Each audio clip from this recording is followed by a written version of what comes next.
Pas facile de quitter son propre pays pour venir étudier au Maroc. Ils sont pourtant des milliers chaque année à effectuer le grand saut, à vivre les tourments de l'exil et les joies de la découverte et de l'enrichissement. Chaque début d'année universitaire, des étudiants venus de divers pays subsahariens intègrent les universités et écoles de formation supérieure marocaines. Ces jeunes sont attirés par la qualité des cursus scolaires et la stabilité du pays. Lopez, 22 ans, d'origine centrafricaine, a entrepris le voyage. Oui, bon, en fait, j'ai des compatriotes qui sont venus à travers une agence de chaque la bourse de l'AMSI. Ils sont là, ils étudient parce qu'il y a beaucoup d'étudiants subsahariens, même ici à la faculté.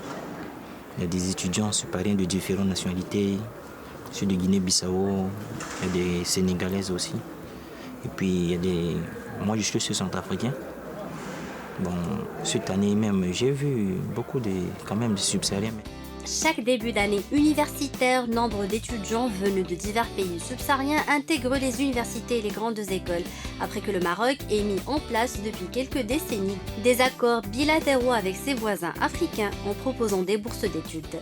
Le Maroc, c'est aussi l'Afrique.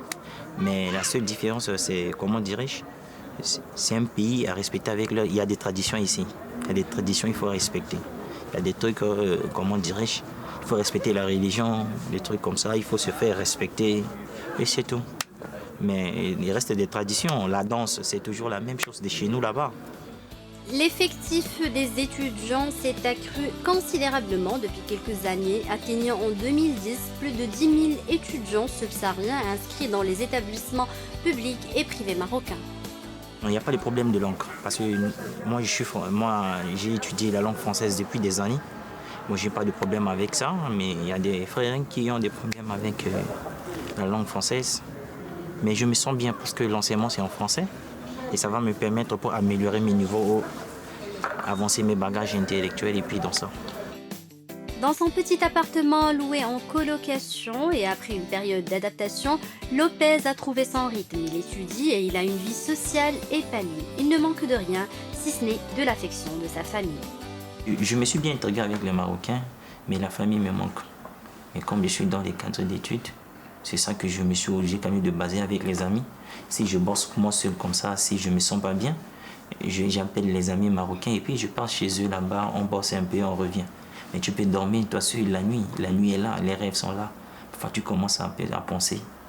Et surtout l'internet est là, il y a des trucs en public comme ça, on peut tuer une personne.